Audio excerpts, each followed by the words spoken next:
Hello Pisces, Sun, Moon, Rising, and Venus signs. Kamusta kayo? Sana po'y nasa mabuti kayong kalagayan. Welcome back po sa Star Tarot. At kung bago kayo rito, welcome din po kayo. Please subscribe, like, share my videos, and leave me a comment kung naka-resonate po kayo. Thank you. So Pisces, tingnan natin anong mensahe ninyo. Despair. Parang napaghihinaan ng loob kayo dito. Nawawalan ng pag-asa. Huwag kayong mag-alala, Pisces, no? Baka ang iba siguro sa inyo kasi merong problema siguro sa trabaho, baka nawalan ng trabaho, ganyan. Baka nag-resign kayo, na forced resignation siguro ang nangyari, or baka na-lay off, something like that, no? Kasi merong not hiring dito, so baka naghahanap nga kayo ng trabaho, nag-a-apply kayo somewhere, and baka yun ang pinoproblema ninyo, no? Kasi baka hindi pa kayo nakakakuha ng trabaho. So, don't despair, okay? Don't despair as much as possible kasi alam mo, kapag nawalan ka ng pag-asa, ay nako, mas mahihirapan ka na maghanap ng trabaho, mas mahihirapan ka makakuha ng opportunity. Kasi, 'di ba, kung kayo ay nagwo-worry, nawawalan ng pag-asa, eh mas lalo kayong makaka-attract, no, ng negatibong enerhiya.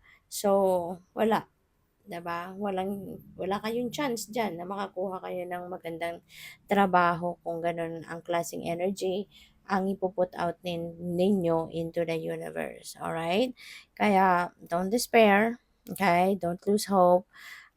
Always keep your hope and faith alive. Dapat para nang sa gayon, padalhan kayo ng universe ng opportunity. Okay? Padalhan kayo ng universe ng pagkakataon, alright? Para makakuha kayo ng magandang puwesto, magandang trabaho, magandang employer, yung mga gano'n.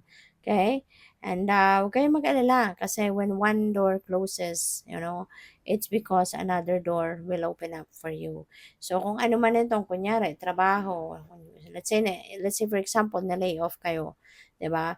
Na-lay off kayo diyan kasi alam mo, hindi na yan para sa iyo. Hindi ka na, you don't belong there anymore. Meron ng hinahanda ang universe na bagong path para sa iyo. Okay? Kaya wag kang malungkot. Dapat, no, kapag pinagsasarahan ka ng pinto, dapat mas ma-excite ka, no? Mas maging positive ka. Kasi ibig sabihin dito, there's something fresh, there's something new na ipapadala sa iyo ang universe. Okay? So, kung ano man yung nagsara ang pinto para sa iyo, ibig sabihin nun, you don't belong there anymore. Hindi na yon ang makakabuti para sa iyo. Mag-stay ka man doon, ipagpilitan mo man na mag-stay ka pa sa lugar na yan, it will not be beneficial for you anymore. Kaya, huwag kang mag-alala, okay? At huwag kang mawalan ng pag-asa. Dadating at dadating ang tamang panahon na ikaw ay makakakuha ng magandang trabaho at makakapunta ka sa path na dapat mong mapuntahan. Okay? So, you just need to be patient, no? And keep your hope and faith alive. Minsan, kailangan mo lang din ng konting pahinga muna, 'di ba? Kailangan lang muna na maging ano ka, maging healthy ka muli, 'di ba? At saka papasok, dadating kung ano man ang bagong pagkakataon na inihanda sa iyo ng universe. Alright? So, we have community. That's your next message. So, you are lucky, You're lucky, you're blessed kasi you have a community of people around you na very supportive of you.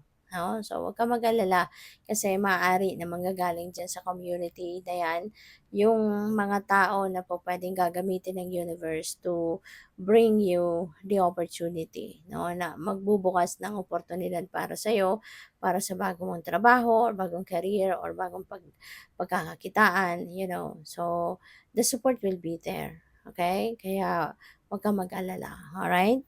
So, lagi lang magdadasal and yun nga, yung pag-asa 'wag mong tatanggalin sa puso mo. We have lovers for some of you. Okay? This could be a decision that you're going to make, a decision that is related to relationships. Baka ang iba sa inyo rito, baka meron ng marriage proposal at or kung single ka pa, baka merong manliligaw sa'yo, Maaring merong nangungulit sa'yo. So, ngayon, maaring yun ang pag-iisipan ninyo. Yun ang pagdedesisyonan ninyo if, 'di ba, tatanggapin mo ba or i-decline mo ba or what, no? So, good luck sa iyo diyan.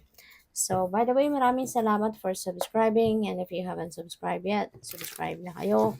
And also, maraming salamat din for not skipping the ads. Malaking bagay po yan sa akin.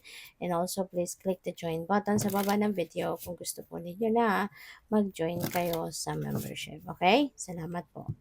So, tingnan natin kung anong ganap. We have the Five of Swords, pero in reverse ito. So, this is the end of a conflict, no? So, which is really good. Kasi kung meron man kayong kaaway, meron man someone dito na hindi kayo nagkaintindihan, meron kayong diskusyon, meron kayong tampuhan, so, that's coming to an end.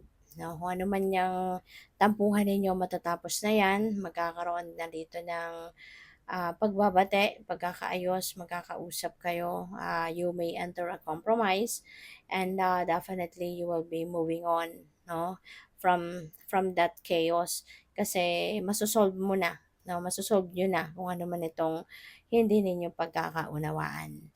So, we also have the King of Cups. Ayan. So, maybe si King of Cups is someone that will be helping you, no? Baka si King of Cups, kung sino man ito, whoever this is, no, na sa buhay mo, this is someone na siguro mag-a-advise sa'yo. This is someone na magbibigay sa'yo ng advice. Maaaring siya yung taong magre-refer sa'yo sa kung saan man trabaho, or, kung saan mang negosyo, maybe ganun. And this could be someone, ano, na baka hihingian din ninyo 'to ng tulong. Maybe you're going to reach out to this person para hingian mo ng advice, no? Or baka gusto mo lang makausap na meron ka lang mapag-vent out ng nararamdaman mo. So, maybe this is someone, no, na will be there for you. So, this could be anyone, no? Puwedeng tatay mo 'yan, kapatid mo, best friend mo, pupuwede rin na kaopisina mo, no? So, yung gano'n.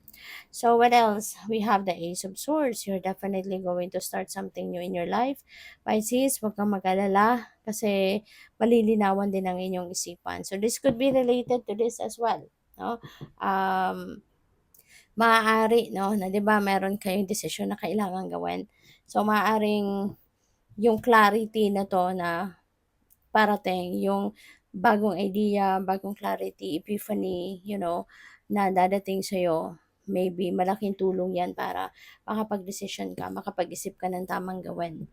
Okay? So, this is mental clarity. Na magkakaroon ka na ng kalinawan sa inyong isipan. Yung isip mo magiging malinaw, magkakaroon ka ng tamang, alam mo yun, tamang desisyon. You will be focused sa kung ano man ang dapat na pagfokusan ninyo.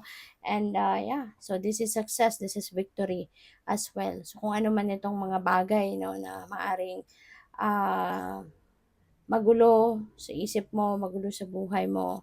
So whatever that is, no, mapagtatagumpayan mo 'yan. Kung ano man yung challenge, no, or challenging situations na maaaring kinakaharap mo, huwag kang mag-alala, mapagtatagumpayan mo na 'yan, okay? Good luck sa'yo. Thank you for watching. Love and light. Namaste.